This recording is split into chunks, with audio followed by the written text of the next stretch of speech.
2, 1. All right. So now it is time for the What Are You Into Lately segment, where I invite guests or have just myself on to talk about what we are into lately.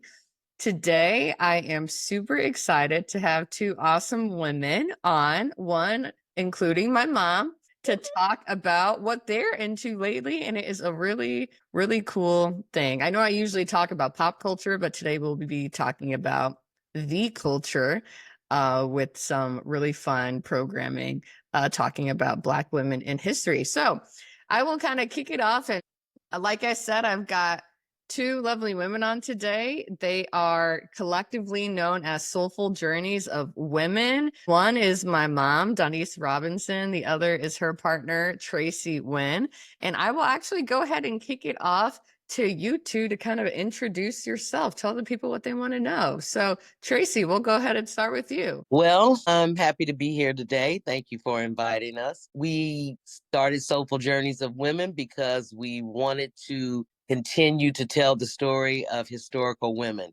We wanted history to be known to people who may not be familiar with all the famous or infamous, I should probably say, African American women of the late 1800s. So we started the ball rolling, and today we're able to portray several characters and tell their stories. And what we've done is put together a collection of historical facts and made a conversation between these women during history. Thank you for that, Tracy. And kind of before we get into the meat and potatoes of exactly what Soulful Journeys is, a little bit more, give us a little more context to who you are and who you are Okay, and who how I you am. do this.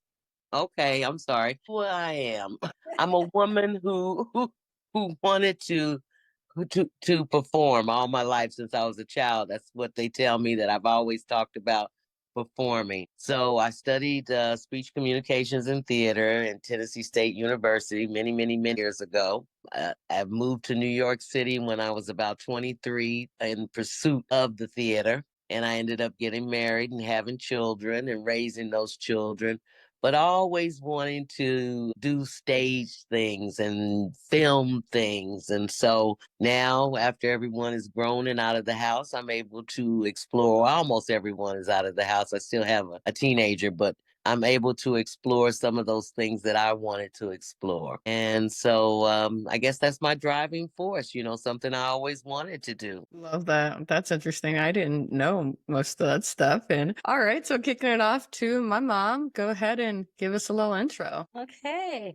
Well, when I was 5 years old, I knew I wanted to be an actress. And I love the arts. And I remember being in sixth grade, and my first performance was by myself. I did a modern dance, modern jazz dance, or however you say it, modern dance in sixth grade of the Christmas song. And I can just remember I was so happy that people applauded and things, but at the same time, I ran off the stage at the end and I just started crying because it was just so overwhelming to me. But later I realized that's what I wanted to do. And so in middle school, in elementary school, in middle school, as well as in high school, I always was in the drama club, and I was in plays, even had a chance to go to Canada and see My Fair Lady with the drama team. So I just love acting. And I just felt like it was good to be someone else, do something different, make people laugh or make people cry, depending on the situations. Love that. So clearly, you all's passion for acting led you to your work with Soulful Journeys of Women, which I know Tracy spoke to a bit at the beginning. But if you all don't mind kind of getting a little bit more into, what exactly is Soulful Journeys of Women? When did you start? And, what have you been up to? What have you been into with it? So, Mommy, we can kick off with you. Well, I know Soulful Journeys, it started a couple of years ago in 2022. Let me know, Tracy, if I got some numbers off. But I remember Tracy and we were working together and we were talking at lunchtime. And I just remember we were both sharing just different things about how we wanted to pursue acting. And that was a dream of ours, a goal of ours. And I just remember saying, yeah, if I just only had somebody who can just support, and be with me and just say, come on, Donnice, just do it right now. And so after talking with Tracy, I realized she had a passion. She was like that too. She just wanted somebody, just kind of give that to go for it. And then we decided, why not do something ourselves and create something? And so, we knew we wanted to do something with historical Black women who made a difference in America. And so we were thinking, what name should we come up with? So we kind of played around with various different names, and we're like, well, we wanted to show the true essence of Blackness, who we are. So we thought soul. So we were playing with that word, soul, soulful. Then we got soulful. Then we started talking about a lot of different things, women. So we wanted something with women. And then eventually we were talking about their path, where they're going through. And then we came up somehow with Soulful Journeys of Women. So first we were thinking Soulful Journeys, then that was taken. Somebody else has that. So we were just pretty much, that's how it came about. Wouldn't you say, Tracy? Pretty much, yes. That's exactly what happened. We talked about, well, we had where we were working at the Historical Society. We were portraying characters from a Madam C.J. Walker exhibit. And that exhibit was so profound and just, it brought in, hundreds of visitors, and people were constantly coming in to see and learn about Madam Walker. People who had heard about the Walker Theater that sits on Indiana Avenue, but they didn't know the history behind it. So when we were hired in to play interpreters of those of characters who were in Madam's life during that particular time period, which was 1915. And the exhibit lasted longer than it should have, but we didn't want to see it go. We did not want to see this exhibit go. We didn't, but it had to leave. So we said the story didn't have to end there. We could continue telling the story about Madam C.J. Walker and her life. And then we just implemented other women into that, like Ida B. Wells. I fell in love with her story. So that was a character that we brought in. And then as we delve deeper into the history of Ida B. Wells and Madam C.J. Walker and Harriet Tubman, we found out their path had crossed. And once we found out their paths had crossed, it was on and popping, as the kids say. I know that's right. Done deal. That's right. We started developing a possible conversation that they could have had when their paths crossed. And that's how we work it from there. We took it from there. And so we've been out there trying to, get more and more exposure. We were blessed to have a long contract with the library this past year for Black History Month and Women's History Month.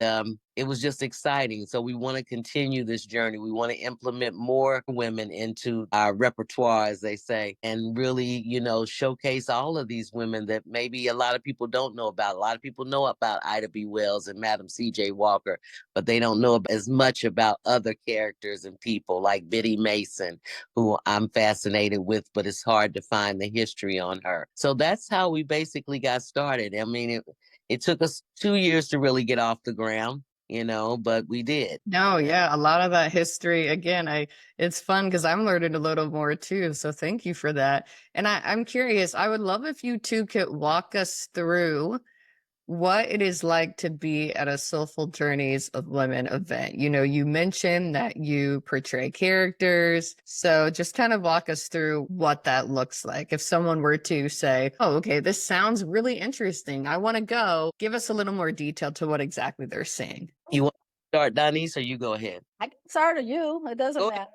Go ahead. Okay. For one, we're giving them an atmosphere where they see two Black women who have studied, who have researched the material over a period of years, to the point where we can just feed off each other and have a dialogue where we don't have to write a specific script. We have the history here where we can just talk about family history, relationships, the atmosphere in the community, what's going on in the politics, and just let it flow. And it just makes it easy for us to do what we do. And then we try to put humor in that.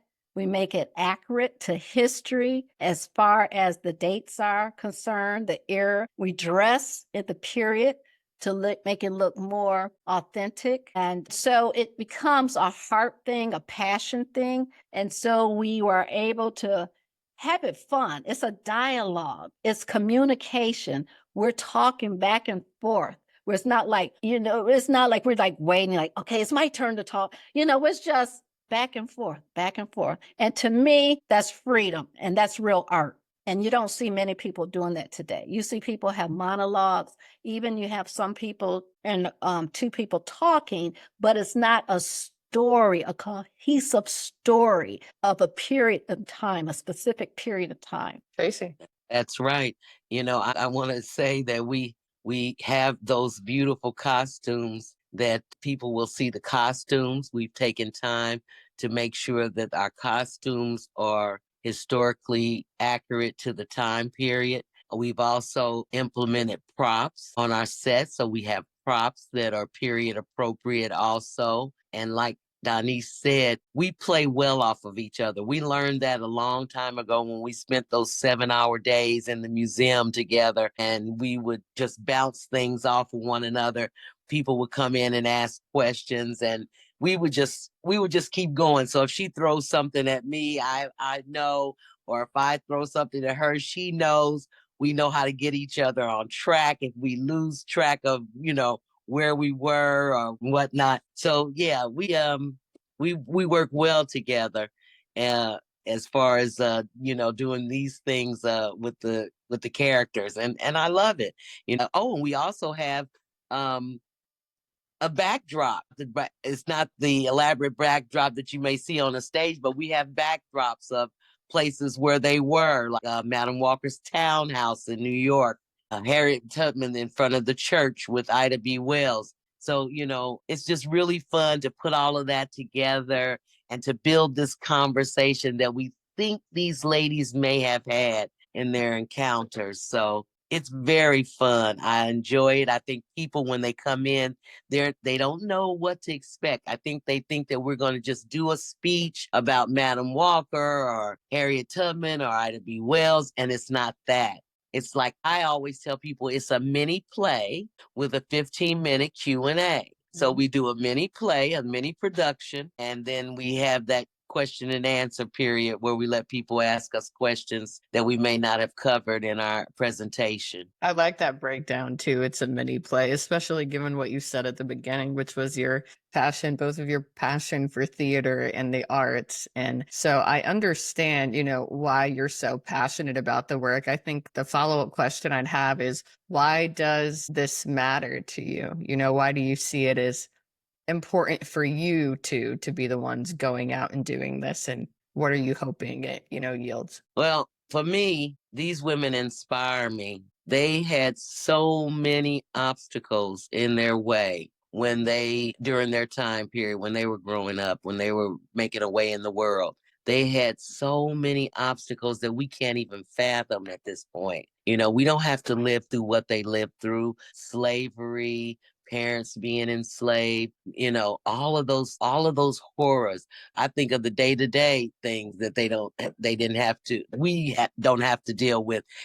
We can open up a can of soup. Everything they made was from scratch. They didn't have all of the luxuries we have today. So they inspire me in that way. And I'm constantly thinking about how they had to live during that time period. I know people say, do you see yourself like Madam Walker? I say, oh, are you kidding me? Are you kidding me? That woman was strong. I mean, not that I'm not, but she was another kind of strong, a different kind of strong during a different time period with little education. She had very little formal education, 3 months to be exact, of formal education, and went on to build an empire, went on to become the first female millionaire in this country, Black or white. Yeah. And the fact they were African American women and the things that they did, I'm just amazed by it and so inspired by it. I can't even imagine even the clothes they have to put on a daily basis. These said many times we were like, okay, I just give up. I would just say, okay, I'm not going out today. I can't get my hoop skirt and slip working right. No, that's right. Go ahead, Denise. You can expound on that. Similar to you, Tracy, these women, for one thing, they never gave up. When the odds were against them, they fought through, they persevered, they didn't have excuses. They were like, if it's going to be, it's going to be me. It was like they were determined if they're going to make a difference. And they weren't even trying to make a difference per se. That wasn't their agenda. They were just tired and sick and tired of the injustice, quality, all the mess that was going on. And they were like, we're going to rise above. We're going to do something. You know, Ida B. Wells, she was on fire as far as exposing what was taking place in this country, you know, the lynchings and what have you. And she was just determined. I mean, she went overseas to tell those people what was going on in our government here. And then, I mean, Harriet Tubman, a spy. Here she's helping to free, I mean, several hundred Black soldiers and people. And I mean, this lady was on fire. I mean, she was just determined and she risked her life over and over. So these women are just, I mean, when you read about them and study them, you can't help but admire them and just want that strength for yourself. And you kind of put yourself in that position like, would I have done that? Because it was so far beyond anybody could think about. I mean, think about it. Here, Madam C.J. Walker, in a Black community, Black people, that's where her wealth came from. Mm-hmm. She did it honest with, you know, integrity.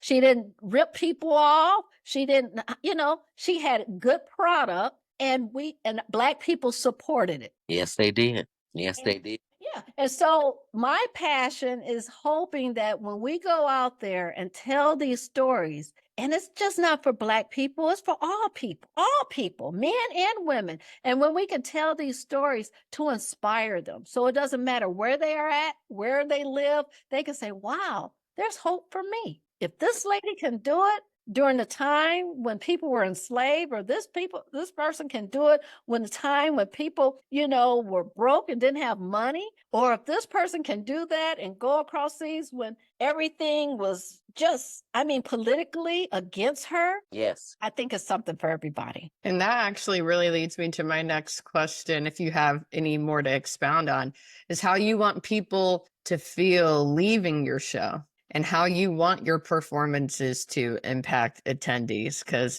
you know, hopefully you get another contract like you did last year. I'm sure you will again next year, and even more and more to come. And so as folks attend and you've got more and more attendees, how are you hoping Soulful Journeys of Women impacts people to then go out and, you know, do XYZ? Tracy? I'm hoping that people leave with knowledge that they didn't have before. Knowledge and understanding that, you know, although these women came from very, very hard and backgrounds, they still rose above that. And like Donnie said, you know, that they'll be able to see that if these women can persevere in the 1800s and the early 1900s, then surely I can make a way for myself. And I think that's what keeps me pushing on, because I'm like, Madam didn't give up. She didn't live a long life, you know, but she accomplished so much in that short period of time. So I hope people leave with encouragement, knowledge, and enjoyment. I hope they enjoy the presentation. I hope it makes them feel good inside, even if they don't have any set goals that they feel like they can't overcome or things they want to do, but just they enjoyed something. They enjoyed learning and hearing our presentation about Madam Walker and all the other ladies, the soulful ladies. I think that's why we incorporated that. We were stuck on soulful. We knew soul. We just couldn't get the other words. And when we first started thinking of the name, but soul stuck with us so much. And so Soulful Journeys of Women, you know, and it says a lot right there in the name. And Tracy, you hit on the three main points that we do. we educate, we inspire, and we entertain. And those are the three things that we want people to get out of that. When we educate, we're talking about real history, things that happen. Like you said, it's a conversation that could have happened. All right. But as far as what was going on in the world, these things actually took place. So we're not making those up. These are real facts that we're getting dates, we're getting conferences, we're getting numbers and things of that sort. And so we're educating the people, and then we're inspiring them, letting them know, hey, you can do it too. Whatever you're faced, maybe you're not faced with this challenge over here, but maybe you're homeless. Maybe you're, unemployed. Maybe if you feel unloved, maybe you don't have family members, maybe you don't have education, or maybe you're wealthy but yet you still feel empty. I mean, it's something for everybody. And then Hmm.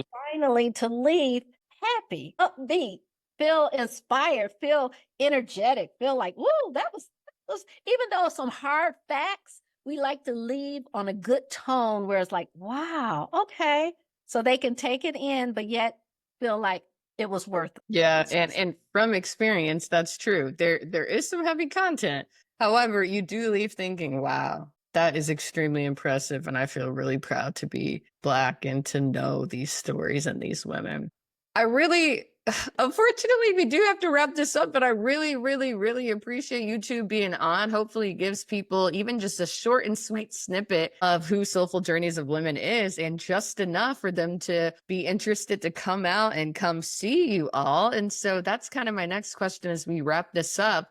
How can people keep up with your work, and where are you headed next if they are in the Indianapolis area? Go ahead. They can look us up at soulfuljourneysofwomen.com. That's our website. And then our email address is soulfuljourneysofwomen@gmail.com. We're also on Google, so they can send reviews. Those people who have been to our previous 16 shows at the libraries or senior living facility, various different places where we perform, they can go back now and put in reviews how well they liked it and things of that sort. And then finally, we have an update. We will be November 9th. We will be doing a presentation, and the address is 8300 South Meridian Street. And so that's at 2:00, November the 9th.